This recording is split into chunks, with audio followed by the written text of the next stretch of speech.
If I had my way, little children, great God, if I had my way, I'd tear this building down. And we're back. What's going on, good people? It's the Real Talk Podcast. It's me, Beasley Adams.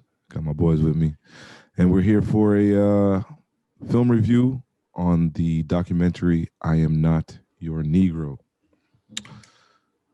Fellas, comments, concerns, whatever. Let's get into it. Yeah. I, I mean, I don't. This is my first time watching the movie. I know some people have seen "I Am Not Your Negro" before, but it was actually my first introduction to James Baldwin altogether. So, uh, yeah, I thought it was a good introduction to James Baldwin, but I would want to see more. So, yeah, I'm interested in seeing more and what you guys think of it. Um, this is also my first real introduction to James Baldwin. I was very vaguely familiar with what he had did. I didn't know he had his hand in so many things over the course of Black history. But yeah, let's get started. I'm interested to see what y'all think about it. I thought the film was dope.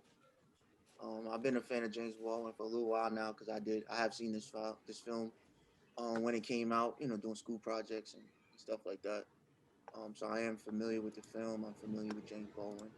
I'm familiar with Raoul Peck, also the director. So I thought it was dope. Word. But Word. So yeah, for me, great film. I'm a real documentary guy, so it just fell right in that lane. I felt like it hit a lot of things that I knew and a lot of things I didn't know, sorry. And the thing that I found most interesting was finding out things that I knew from a totally different perspective because this guy James Baldwin is outside the box. And I think more should be taught, said about him. So, and just found out Raoul Peck is Haitian. So shouts out to that guy. You know what I'm saying? Yeah, when you see the film, when they show like was it Velvet Films or whatever, it shows like three cities. After they show the logo, it says like Paris, I think New York, and then it was like Port-au-Prince. So that's what I was like. Oh, okay. So I guess he was. I didn't know he was Haitian. So Yeah, that's what's up. yeah. let's just dive straight into it. I wouldn't say that I'm the biggest documentary film like towards that type of work. I do in some aspects like found footage films. So my first question is, what did y'all think about the found footage that was used to go ahead and tell the story? Me personally, I thought I liked how there was a lot of found footage that I would say that I probably never saw before, and there was a lot of stuff that I was like, where did they even get that from? Because there was a lot of stuff that you would even think, like for example, one of the rides through when he was riding through when he had first came back to the States, he was riding through the city with one of his boys, and they had like footage of him riding the car with a couple of his boys, like. Mm-hmm. You know what I'm saying? Like they just had all kinds of stuff like that. I thought that was real dope. Yeah. I think I have mixed feelings about that because yes, I think I think Raoul Peck did an amazing job as far as choosing the right footage of James Baldwin and using his actual work, his words, and seeing this story, narrated by his words narrated by Samuel L. Jackson. I thought it was like a good as far as choices as far as that's concerned. I just have mixed feelings about it when you have posthumous work when he didn't put his stamp on it. So how do we know this is the vision that he had, for these images to go with what he's saying? There's no way to tell that. We're only guessing. So that's always have different feelings about that. But as far as looking at it from the way that it was presented to me, yeah, I thought it was good. So, but you know, What about you, Banks? For me, I actually didn't think about that aspect that Gil's just brought up, but like I said, like Reggie said, just the how y'all found this footage? Like, where was y'all getting this from? Like, I felt like he really did his homework, and I feel like you have to when you bring in a project for it like this. But you can really see the time taken out to execute this the way it was executed. Well, I think to touch on how they found the footage, I mean, it's surprising how much they photographed in those times, like how they had cameras and was always around. But he also did travel from school to school giving talks, and he was a name, so there was always reporters, cameras around when he did go to these different opportunities. So I still think that getting that footage is hard, but we do know that footage, it's similar footage is out there like that. And then to touch on the writing aspect of things, I think that's more common than we think, because when you are a writer, you sit down, you write your script, and somebody purchases it, how you envision your script to be when you're writing it, a lot of times could be completely different than the vision that, the person that's paying for the movie to get created. And we see that all the time, where we have people who write novels, and they allow, a company to create their films, and they don't like the film because it's not the exact vision that they had when they actually wrote the book.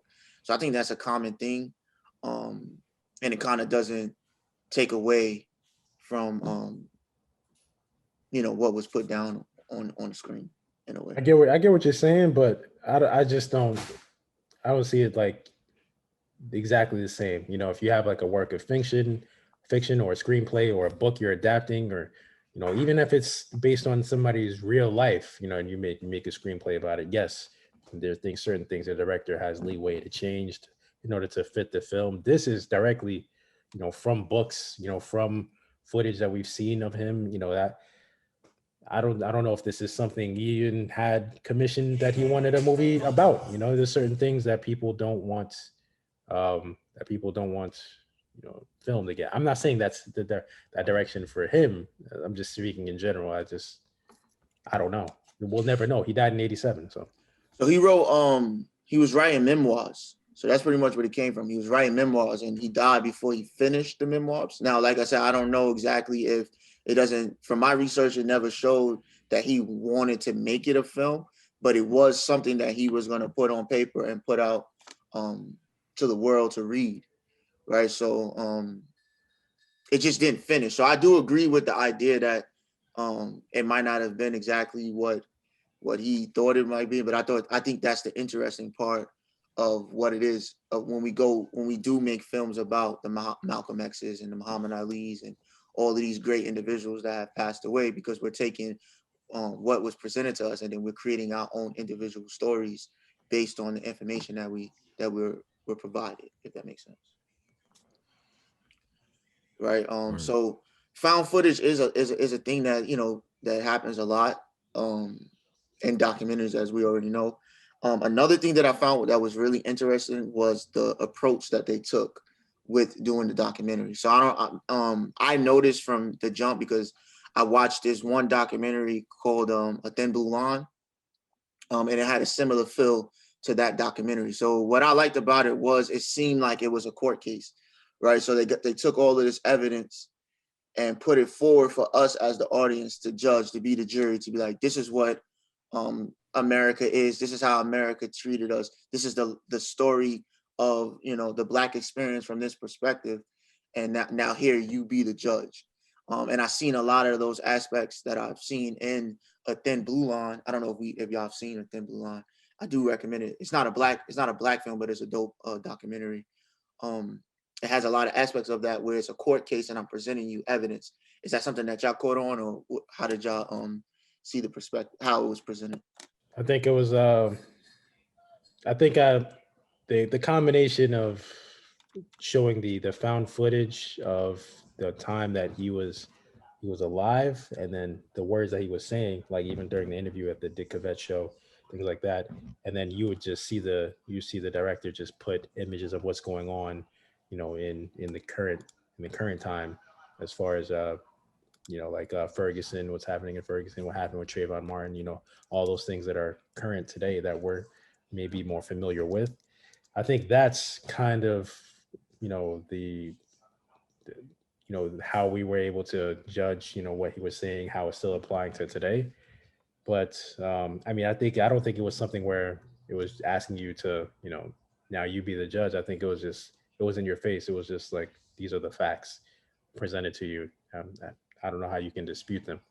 But of course, you're gonna find somebody that can say that there it is, that these aren't the facts. But I thought it was just presented in a way that you could just say, yeah, these are the facts, and this is what's still going on today. What about you, Banks? Yeah, I can pretty much say I agree with Gills. Everything was presented how what I took from it. Everything was presented in a way where it's like, yeah, that's what went on. I didn't challenge it at all for myself. So that's really what I took away from it. What about you, Bisu? So when you're saying like court case, I guess I get what you're saying with the court case thing as far as like the evidence being presented, because it wasn't like the movie necessarily took like a side. It was just like, this is the facts. You guys take what you want from it. So I get what you're saying about that. So I guess you guys I feel like you guys are saying the same thing, basically, without even really realizing it. But yeah, it was presented very well. I feel like a lot of useful information and just the way that he spoke, James Baldwin, how he just looked at things that we all like. We know it's a problem, but he's looking at it totally different. And I feel like the movie, the documentary, carried that whole like feeling throughout, so that you were not necessarily, like I said, taking a side. You were more just like looking at it from a wider scope and really considering, if you're not of the same mind as him, that way of thinking. Yeah, that's pretty much what I meant by it was like a court case. Like they're presenting evidence and then they're giving you a background knowledge on why they're presenting this particular evidence. A lot of documentaries that we see don't necessarily do that. They pick a side, they have a point of view, and they're trying to persuade you to believe in what they're saying. A lot of times that's what documentaries do. But for me, for this documentary, it felt more of, we don't want to push you in any direction. Now, we all have a like-minded point on that, because it's explaining some issues that we see on a regular basis that we agree with. So it's a little bit more easier for us to say, yeah, I agree with that. Yeah, I agree with that. Which is why, on another note, I think that it wasn't necessarily a documentary presented for us to view and have this confliction. Like, it was for everybody to view, and people that are on the other side can see things in a different light, right? Because James Baldwin did definitely see the perspective of racism in America, how Black men and women are treated in America, completely different than the average person saw it, right?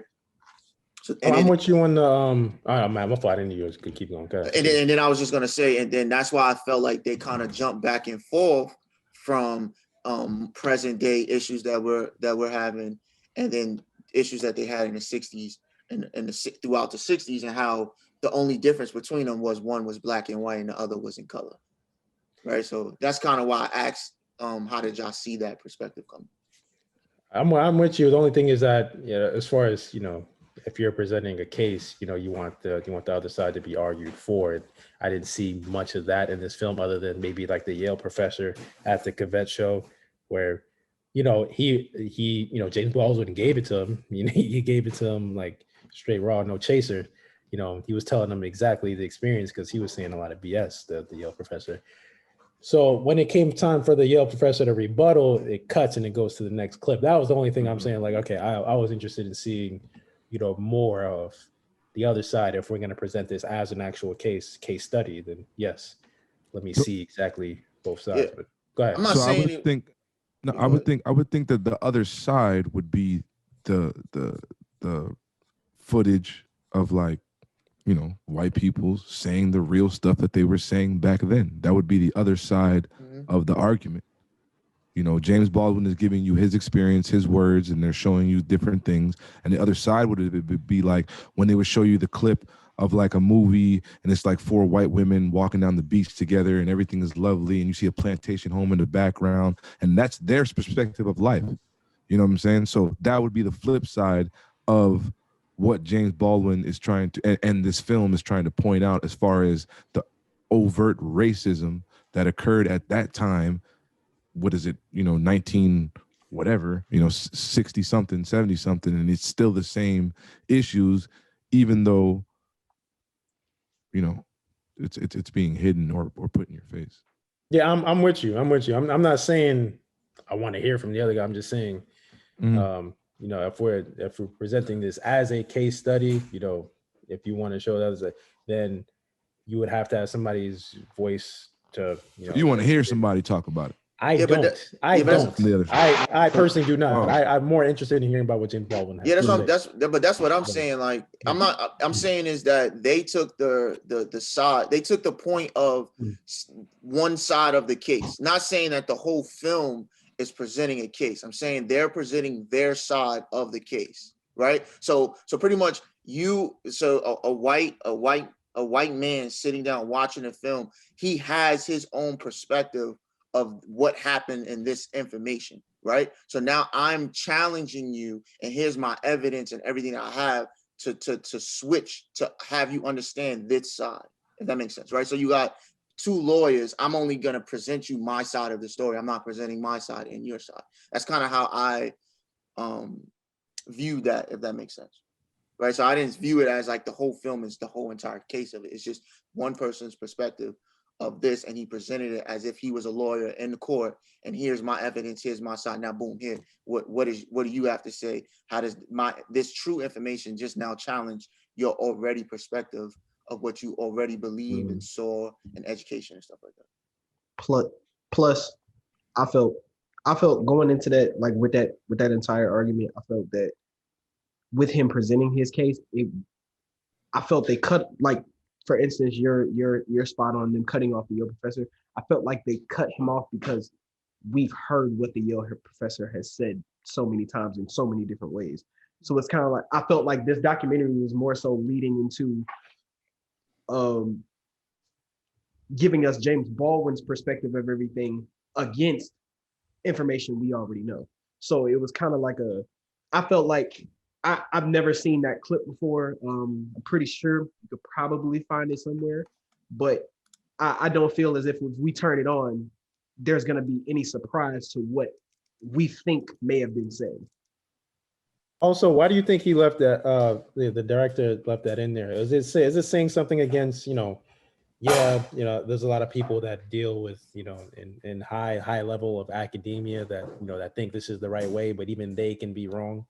In that aspect, no matter how smart you think you are, you can, or was there a deeper meaning behind this? I don't know, but that's what I got from it. It was saying like, yes, this guy is in Yale, one of the most prestigious universities in the world, and he's still an idiot as far as when this is concerned. To be honest with you. Yeah, I feel it. I feel like it could serve that purpose, but also I feel like it could go either way. I feel like they could have left it in there for that purpose, or they could have just left it as like kind of like what I said. I feel like there's nothing y'all need to hear here. Like, no matter who says it. I mean, if a college professor calls you a nigger, or a regular everyday Joe Schmo just hopped off the tractor white guy calls you a nigger, I don't think their degree is gonna make you feel either kind of way about it. So I feel when it comes to that perspective, like it was still that you heard this general idea that this man is about to kick to James Baldwin right now. We don't need that part. Like I felt like, but I feel like it could go either way. Excuse me. I think it does a disservice by allowing that information to I think it just like does the opposite. Like, it unravels everything that you're saying in the film if you allow the oppressor to speak and to like debate back with the oppressed, because that's what he's doing. He's talking up for the oppressed, and that's what the film is in a way. It's about getting that information out.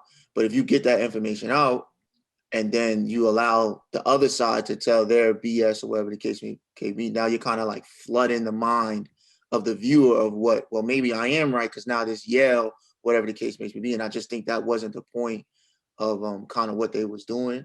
Definitely, since like Banks was saying, that information has already been recycled and digested over and over and over and thrown into people's face. But now we're getting a new perspective from what James Baldwin is saying and how he viewed things, especially in that time, having this platform and getting that information out. And the fact that, Yale, even these colleges are even allowing this man to come in and have these conversations and talk about this and airing it and stuff like that. So did anybody have any quotes they took away from the like that resonated with them? I know there was a few. I do have one. I got The main one that I thought was insane was, it was the white woman, I think it was the beginning of the film, where she was like, God doesn't like murderers and adultery. No, God. Like, no, yeah, he forgives that murder and adultery, but he doesn't forgive integration. And then it cuts to like later in the film where Baldwin he's afraid of like Christians, like how he was saying Sunday at high noon is the most racist time ever because he don't trust the Christian churches, he don't trust white Christians and stuff. It kind of like plays off of that, and I just liked how they bounced that back off, like the constant reminder that they had throughout the film. But I think that was one of the biggest things that comes to mind when you ask that question. For me, it was the narrative that they a part that really caught my eye besides that was when they showed in very quickly, like they showed it in about, I'd say 120 second span, how the relationship between Martin and Malcolm drastically changed from Malcolm really looks like he didn't like Martin at all. Like he didn't like him like because of what he was about. He called him Uncle Tom. You didn't like him. You didn't like him at all. You didn't like him. I didn't know whether they were radioing in or they were all sitting in the same room. Like it wasn't. It wasn't. I think they happened at two separate times. Like okay. Because I was like, the way they were talking and like they were steadfast. I thought it was on site. I was like, damn. Oh no. Yo, sidebar though. I think that's something that we need to see in film, is a movie about them two at the same time. What they did, what they said, how they hinted toward in Selma. Yeah, they need to do that. Like like a film like how we had One Night in Miami, where it just focused on that one night. We should have a film that just focuses on that conversation, because they really was on opposite ends of the totem pole. And by the time, you know what you need to do, get on your job, grab your. Because Malcolm died 3 years earlier. I think so. I think 65. 65, and Martin died in 68. And Medgar Evers was 63. Yeah, Medgar Evers was 63. 63. He was the youngest, but died first between all of them. So yeah, I thought that just really resonated with me, how it showed that even as strongly as both of them feel about their individual causes, well, not individual causes, but as strongly as they feel about their cause, they still found a way to work around it and bridge that gap and try to come together to a common ground. So that was, I say that resonated with me the most. In a movie clip that they used, I can't remember the name of the movie, but do y'all remember the movie clip where the black woman shows up to the school and she's looking for her daughter and she's like, I don't have any Negro children, and her daughter gets up, she's crying, she's like, I hate you. It was the girl. It was just she took care of her. She was the maid. Yeah. No, that was her daughter. That I've seen that movie. That's her daughter. And she was always fair skinned, and even growing up, she would date white guys but would never bring them around her mother. And she would actually, but yeah, look that up. I don't want to go off on a tangent, but I think that just showed how at one point we wanted so bad to be accepted, you were willing to denounce everything that made you who you are. So that was just two things that resonated with me from the film. I like the fact that they were taking old films and showing people how the representation of what we looked at, like in films, some of it was beyond ridiculous. Just showing black people acting, for lack of a better term, just like fools, on camera, just to be just so that we can looked like they were asking something for asking for acceptance to be on the TV, on the screen, you know, with the white people. And it's not until we get the Sidney Poitiers and the Harry Belafontes that you see a change, you see a difference. It touched on a lot of things that, you know, especially looking at those films, those are probably the films that growing up that he saw because of the time period that he was born in. So he's seeing all this, and now we're seeing this for the first time as well.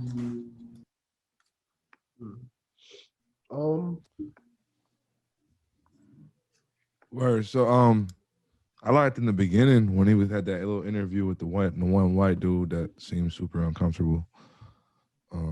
When he was like, you know, you guys are black people are advancing, you know, isn't there hope for black people or whatever? He was like, nah. Yeah.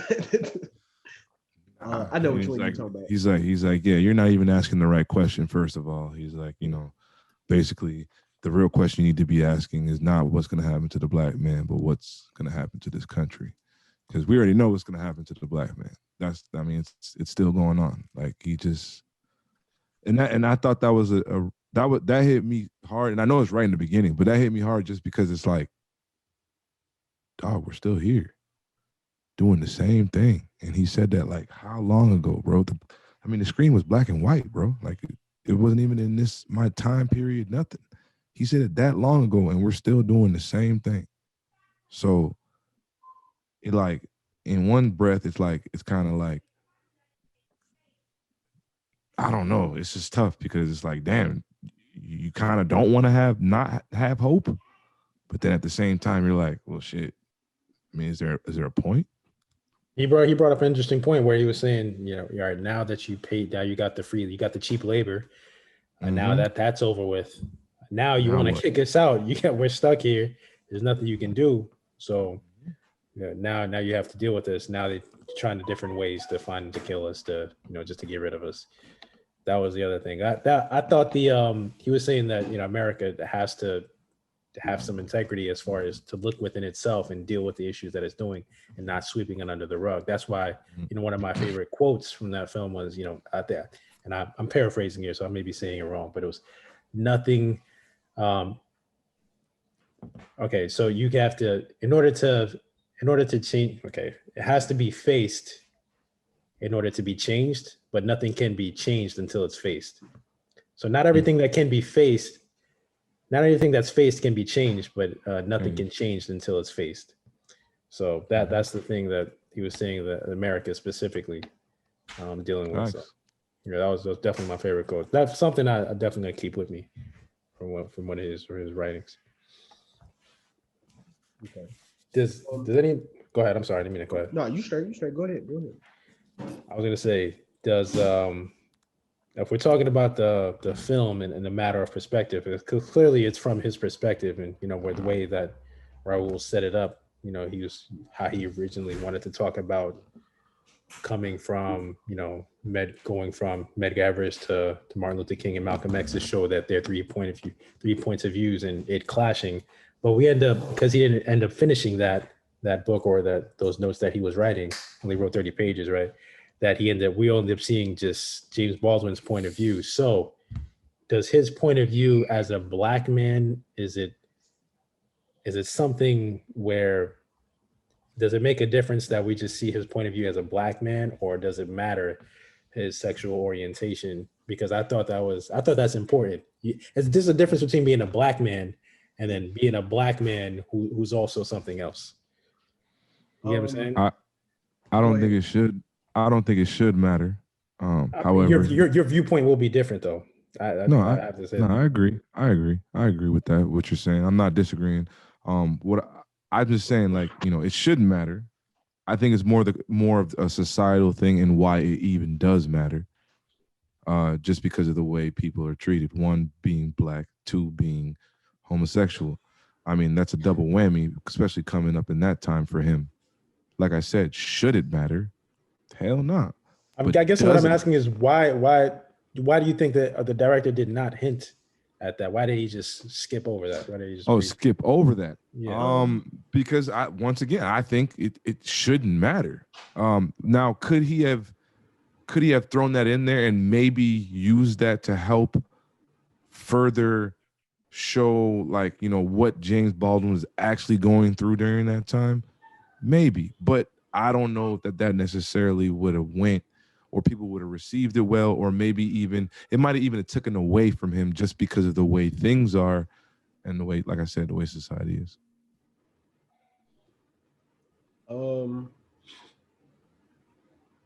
First of all, like Ray said, I don't think it shouldn't matter at all. But I feel like to show a certain degree, it being mentioned didn't need to happen because again, he has a much different view and perspective of what's going on than, because outside of his community, he still has to put up with, I'm a black man in America in Jim Crow, and then going through Jim Crow and segregate all that. But back in the neighborhood, you still dealing with, I mean, from my perspective of everything that happened with homosexuals, I mean, y'all were beat to death. They were beat to death. They got messed up just because they like something different. So I think definitely it should have been mentioned, but I don't think it should matter on the merit of like his opinion. Like, so that's how I feel about it. I don't think for this film it matters. I think for James Baldwin it's a little bit different, because I don't know if him saying what his sexual preference was or wasn't changing his perspective and what he was saying about how America treats the black man. Like his point of view and what he was doing wasn't about how America treated a gay black man or a bi black man or whatever the case may be. It was about how they treated the black man, and at that time that was the conversation. Not to say the more important conversation, but that was the conversation that was, you know, out there and up there to be talked about. Now it would matter because the representation, it's the conversation now, and we're having multiple conversations at once. But I think for the director to not portray that, I also think it was something that it wasn't necessarily needed to get that point across, right? To move the story forward. And maybe he just didn't put it in his stories and he didn't want to add to it just because he knew or there were other stories that presented this information, but that information wasn't presented in that particular memoirs that they was building the story off of. But James Baldwin does have rights and story and stuff like that he does talk about sexuality in the community and stuff like that. I just think for this particular film and this particular memoir, it just wasn't a part of that conversation. So that's why I think for this it didn't move the story, it didn't take away, it didn't add to anything like that. So. And then also another thing is his words. Like those are his words that are Samuel L. Jackson is saying, right? And then also using found footage of his words also. And in his words, he didn't necessarily say that information, if that makes sense. So I feel like you would be kind of adding to it, which may, like I mentioned, take away from the story. Can we talk about Samuel L. Jackson for a minute? Like, what y'all think of his performance? I mean, as much as you can say for a narration.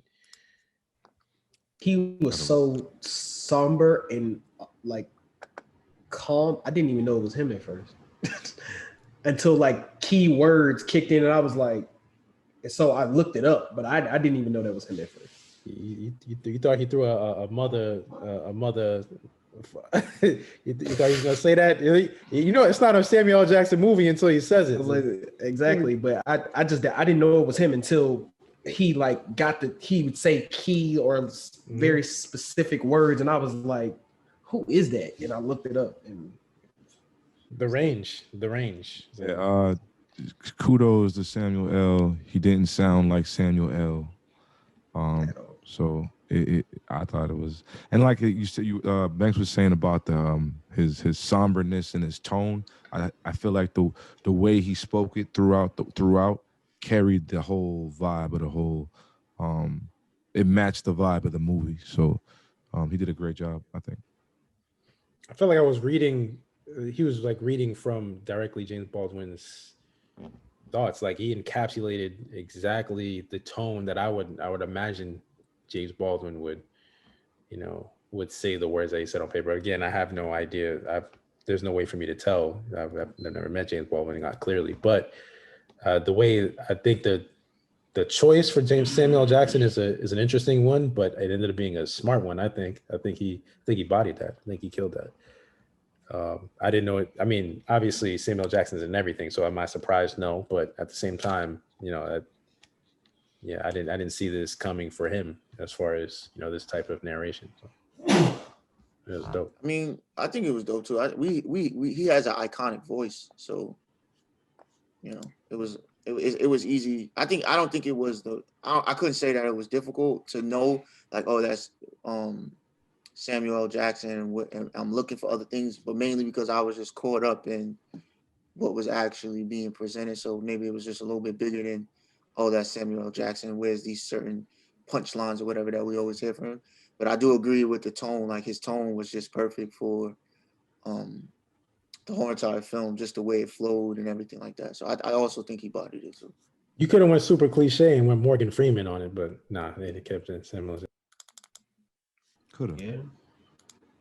Morgan was busy that day. Or get somebody that has like a smoother voice overall, like Keith Sweat. For some, I mean, not necessarily something like that, but like just terrible. For that type, horrible. But for that type of tone, but like I would never think, I wouldn't have thought, yeah, let's put Sam Jackson in here. I would have never thought that. So shout out to whoever made that decision and got that done. What's the biggest? Because I feel like this is a lesson piece as much as it is a movie. What's the biggest thing y'all took away from this film? We got a lot more work to do, and the work is never gonna stop. I mean, it's just that, yeah. Because it can be motivating and it can be depressing at the same time. Because it's like, man, like I said before, we're still talking about the same things, but at the same time, that there's people out there that are willing to stand up and,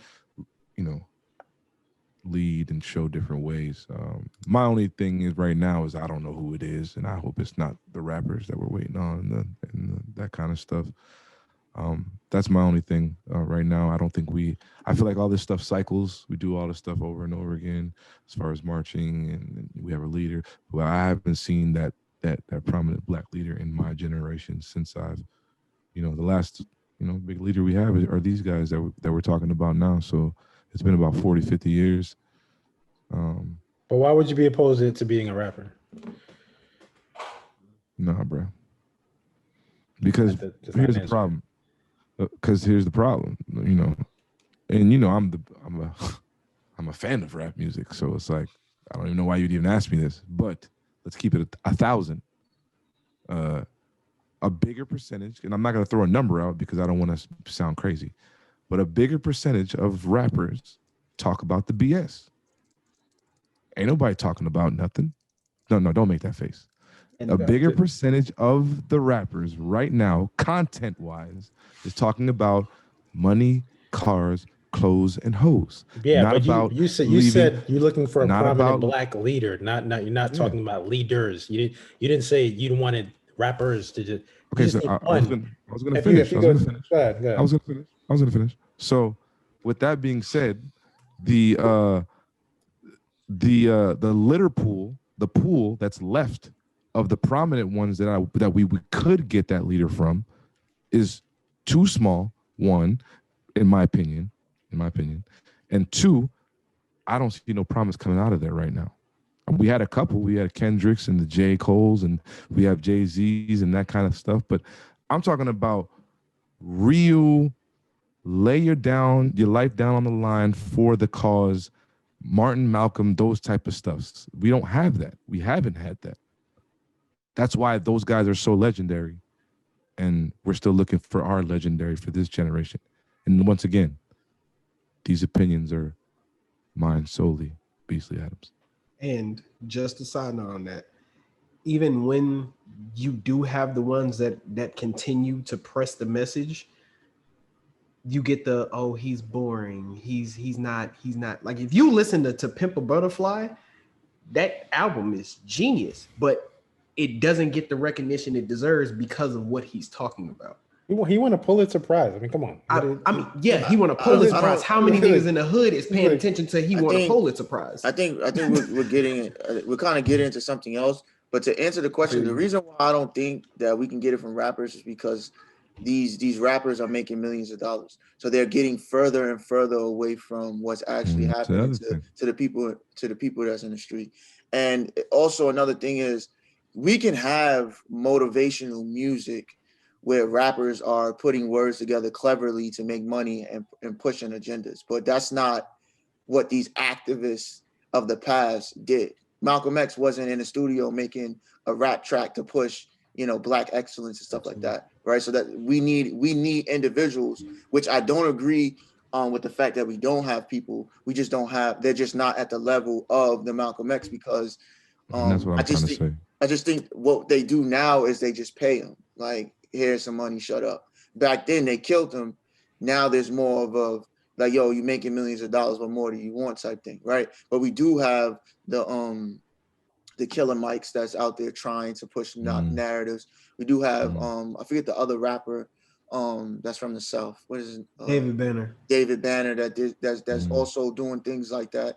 And then we do have like Kaepernick, who did his situation, athletes and stuff like that. But I think the big thing is we can't look at rappers and athletes to be in those roles, mainly because of what they have to lose. And a lot of times they're going to choose that idea of not losing that over the activist type thing. We need somebody that's going to sit out there and speech and walk and march and stuff like that. So I think that's where we need somebody to step forward in that position. I just think making a song about, the police brutality and stuff is just not enough.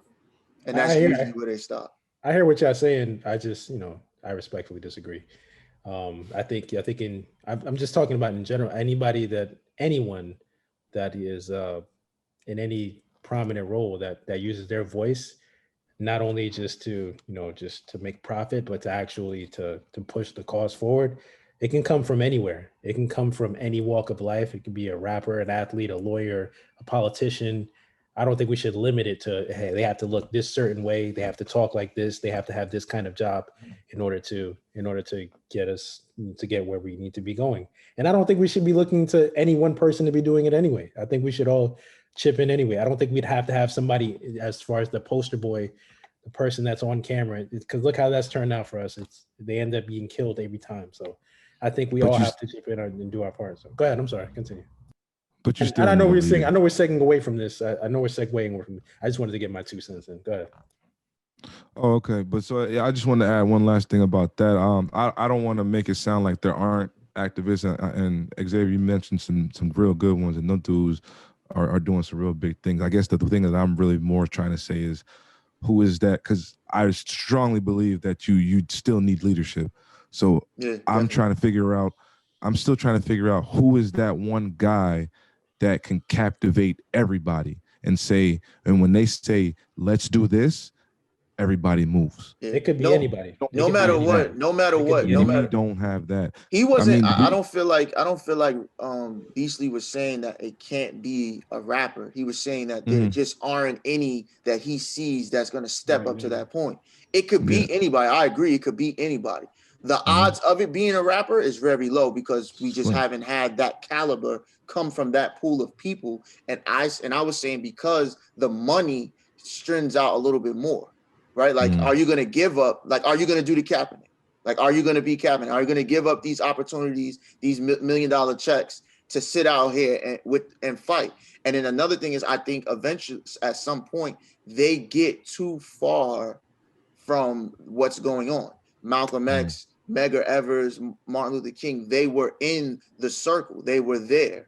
The Fred Hamptons, they were there. They wasn't living in $1 million mansions and just talking at a podium. They were Okay, out there. I think we're marching and stuff painting like that. a really bad picture of rappers in general. But no, I know we're going away from Nah, No, it. no, I that's think no. we're not. painting putting them all in a single box that We how are. they I operate. mean, They we are. given I several disagree with reasons that. though. Like I disagree No. with that. I mean, I feel like we're giving several reasons though. Like to a point, I agree with you, Gills, because I do feel like it can come from anywhere. But on this, at the same note, I'm back here with X, and we don't have that. Like I said again, you got people who be like, "Oh, it's boring. He's not talking about this." Like you got a million other rappers that are talking about what you want to listen to. He's gonna talk about this. So that's why I agree with both, but that's where we are with it. If The it's boring, only you probably just don't have no bars. The only reason No, why so like, Let's just keep the it only real. reason why I don't like it really coming from the music standpoint is because it just hasn't proven to be the most effective route. Like yes, we could sit here and listen to this and do this, but you're only really making noise in our community. Like we can go and sit in other communities and ask, who is these little baby? Who is the J. Cole's? Who is the Kendrick Lamar's? And they might not hear it. But if you sit down in them same circles and say, who's the Malcolm X? Who's the Martin Luther King? They're gonna hear it. And they had two different approaches. I think for certain stuff that you do, there is an avenue and a route that you have to make noise in to make that happen. And it just so happened as of late or in our history, music hasn't always been that route.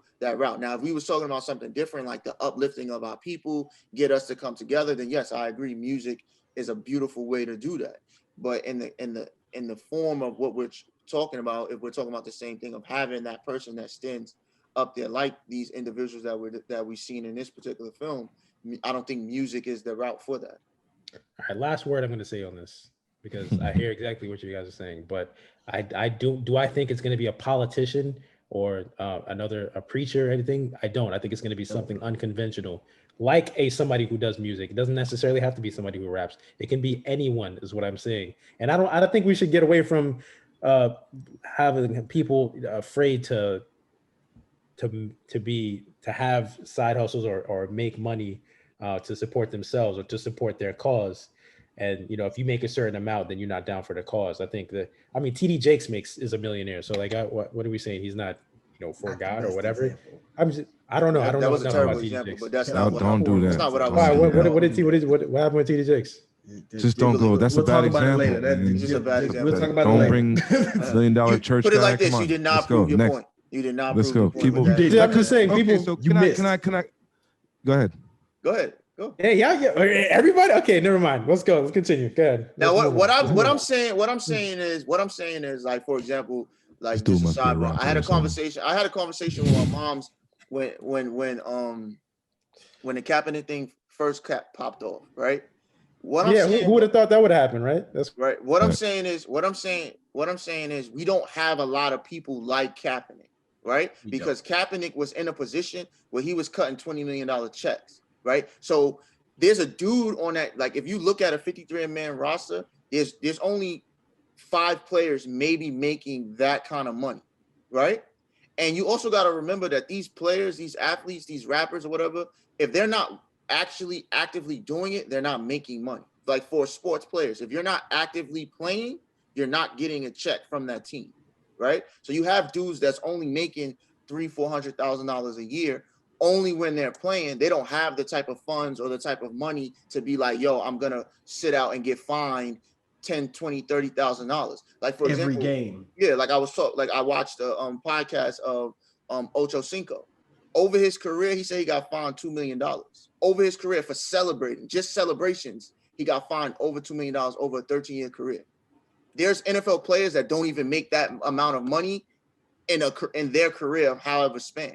He literally gave that back to the NFL to celebrate. You know what I'm saying? So what I'm saying, so you have people, and that's what I mean by you have people that are going to choose the paycheck over this activism and stuff like that, because this is the way that they're putting food on their table, and they don't want to jeopardize that because they don't have the position to do that. Jay-Z right now, and this is why I get mad at like Oprah, fucking Magic Johnson, Michael Jordan, because they are in positions where they don't need that check anymore. They could go out there and say some wild shit or push that type of agenda. Like Oprah, she owns her own network. Why can't she push that type of agenda? Why does she chooses not to do that? Magic Johnson, why does he chooses not to do that?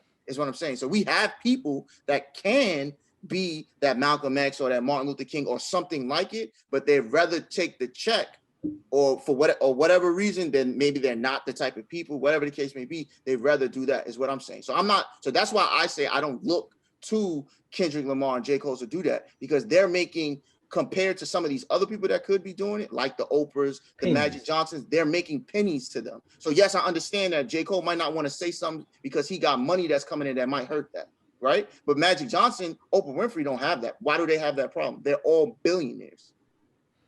They all own, they are the boss. They are the ones cutting the checks. Why can't they go out there and be like, I'm for this, or I'm for that, or we need to do this, or we need to do that?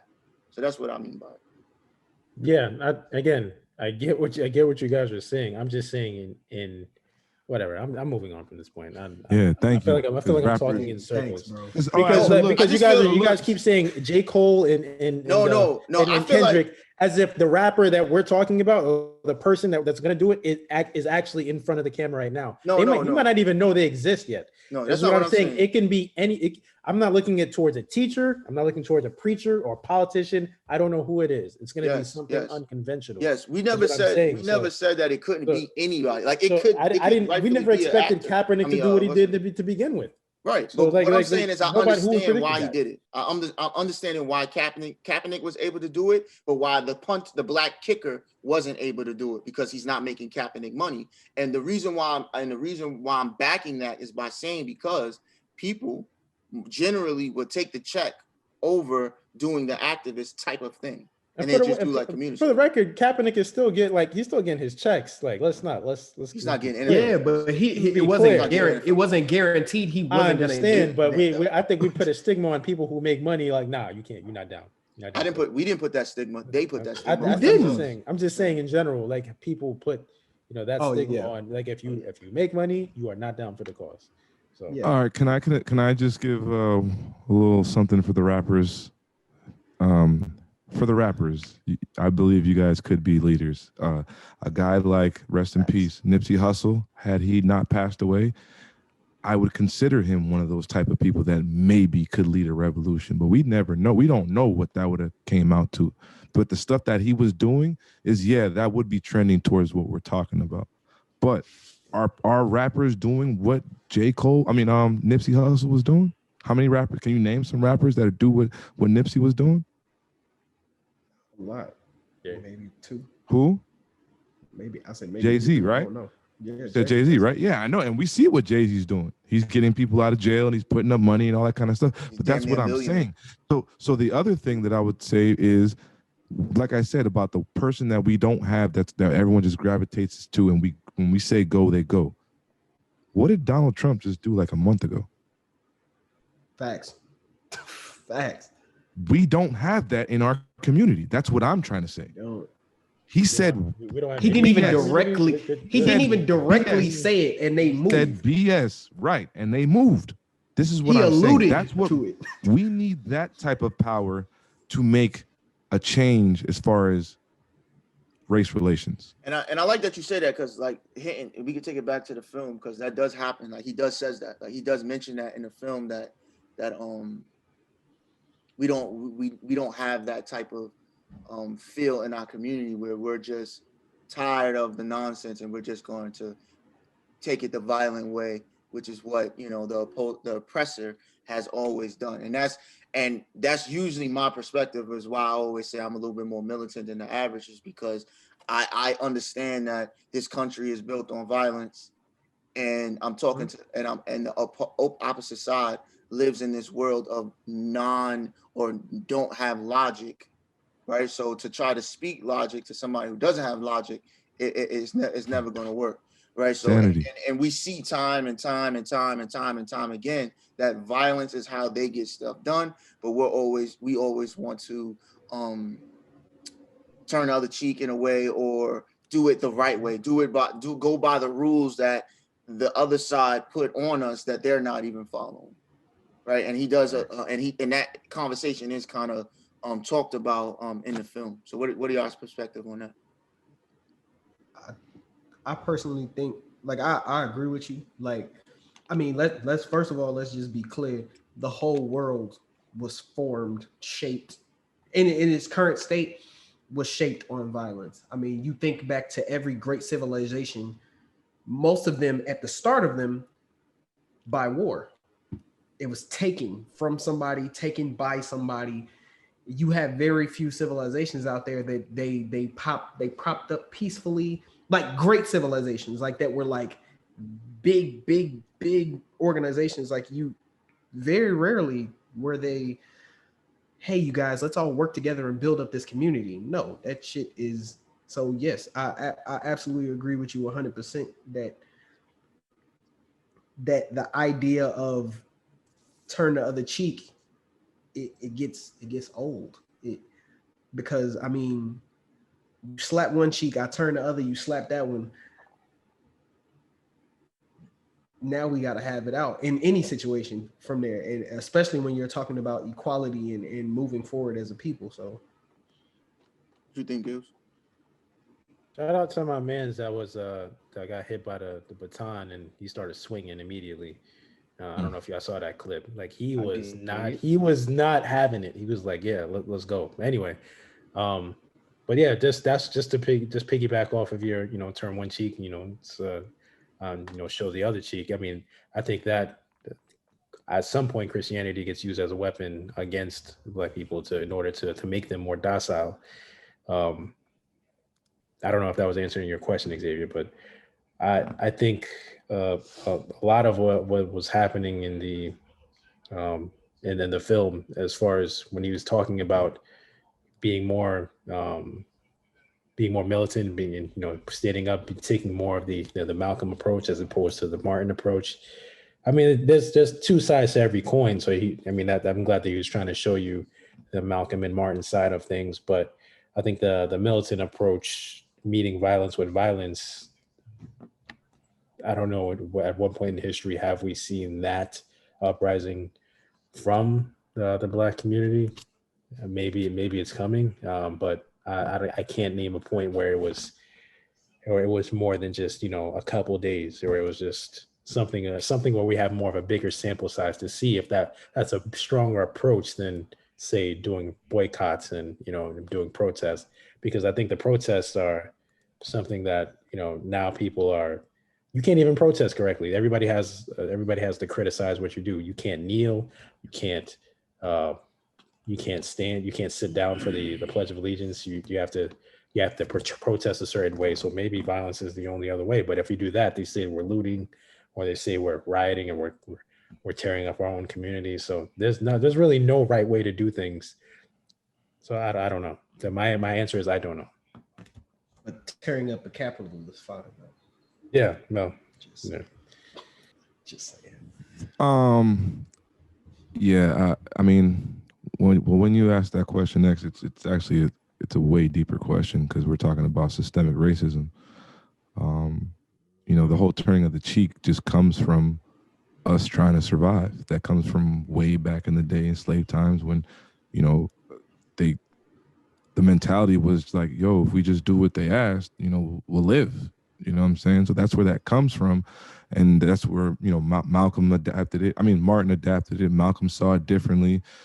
James kind of saw both sides, and he understood that the militant side is probably going to be the only thing that's going to cause an actual change. Now, that goes back to what I was saying earlier with the leader.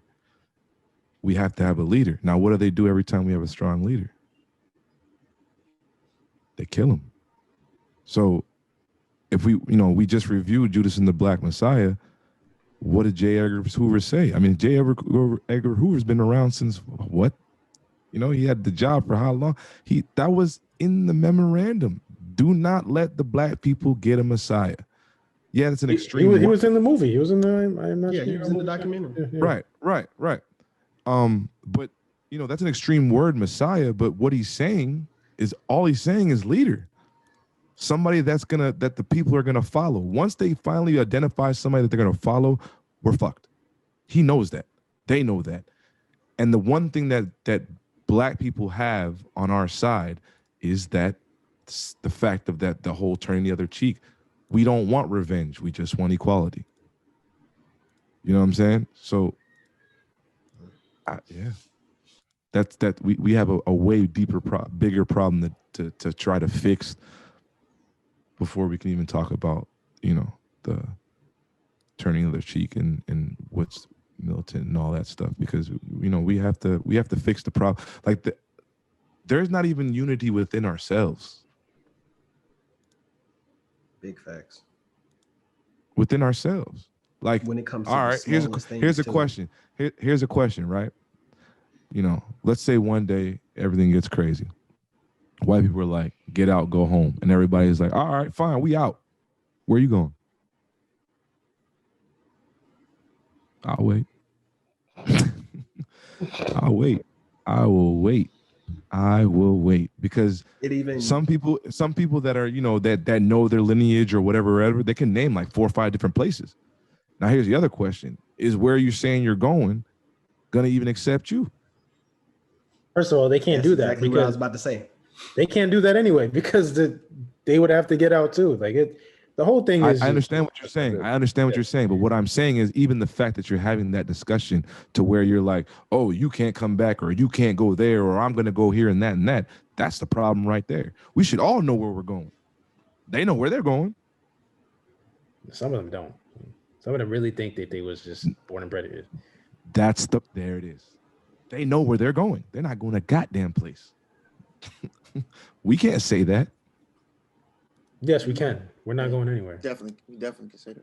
We can No, say but that. We're not going what he's anywhere. saying is, That's as not a what I'm whole, saying. we're not That's saying not what it. I'm saying. That's not what I'm saying. They're not going anywhere. We're not going nowhere neither. We can and we should say we're not going anywhere. But However, as a whole, we're not. not That's saying what that. he's saying.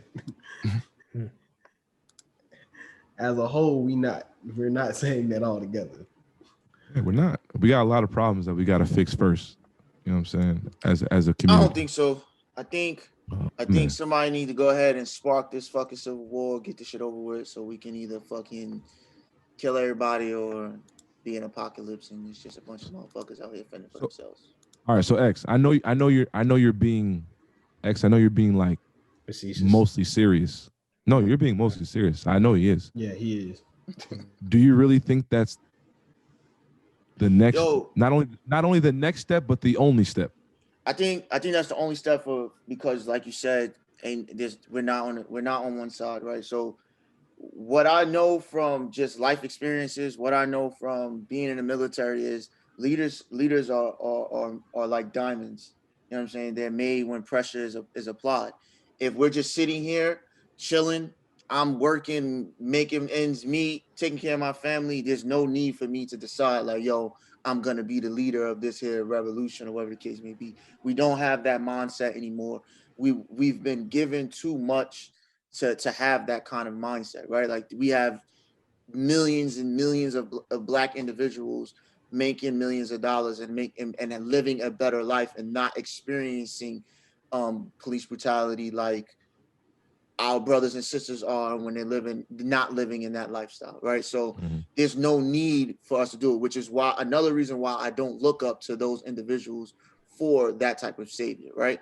The only way that we could dumb that down and make these individuals be like, yo, you in this boat too, even just because you could throw a football doesn't mean that you're not in this boat, is by just sparking a war and making them choose. So yes, they could maybe use some of that money and barricade themselves off, but eventually that money is gonna have no value because we out here fucking shit up. So and like I said, I've always been the one to be like, yo, burn the shit down.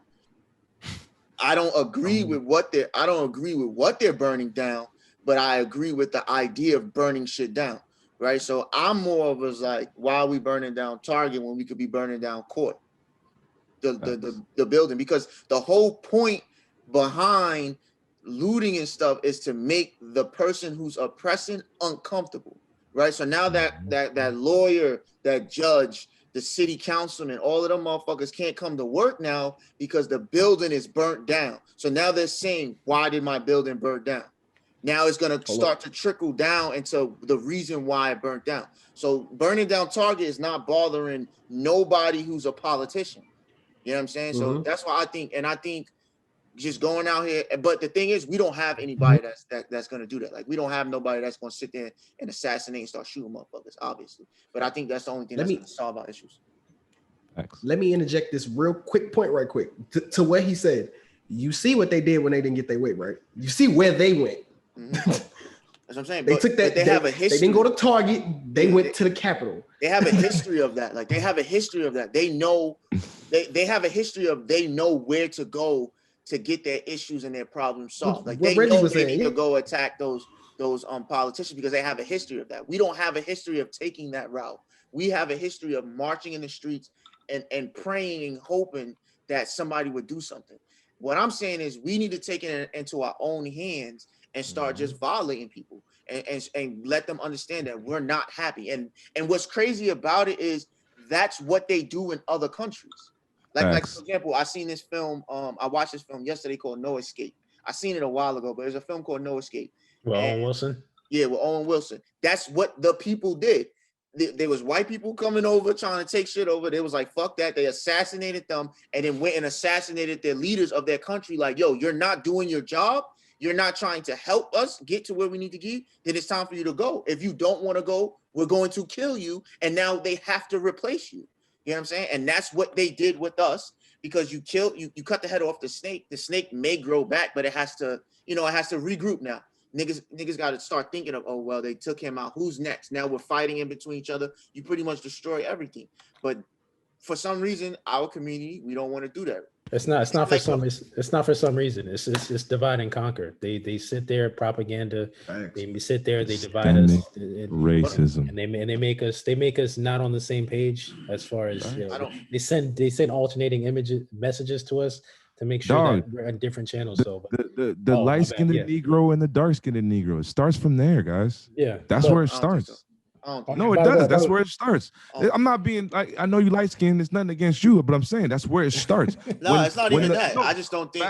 I think we're in a way past that idea of why we're not doing that. I think money. Because I think we like hold on to the idea of racism a little bit too much sometimes. Right? Like, yes, I can agree. There are racist individuals in this world. All in favor of a real talk? Gil's face, yo. It's 3-1. Wow. It's 3-1. It's unanimous. It's unanimous. He feels the same way. He just wants to be rebellious. It's 3-1. It don't even matter. It's 3-1. What would you give it, by the way? I'm just curious. People's choice. Okay. That's good enough. It's a high people's choice, ain't it? I bet Winehouse got a damn real talk. Winehouse would not get a real talk on this show. From Gil's they would. That's all we got, people. We hope y'all enjoyed the show. Please, definitely, if you have not seen Not Your Negro, please go check that out. Go check that out ASAP. Tell us if you feel how we feel. That's all we got.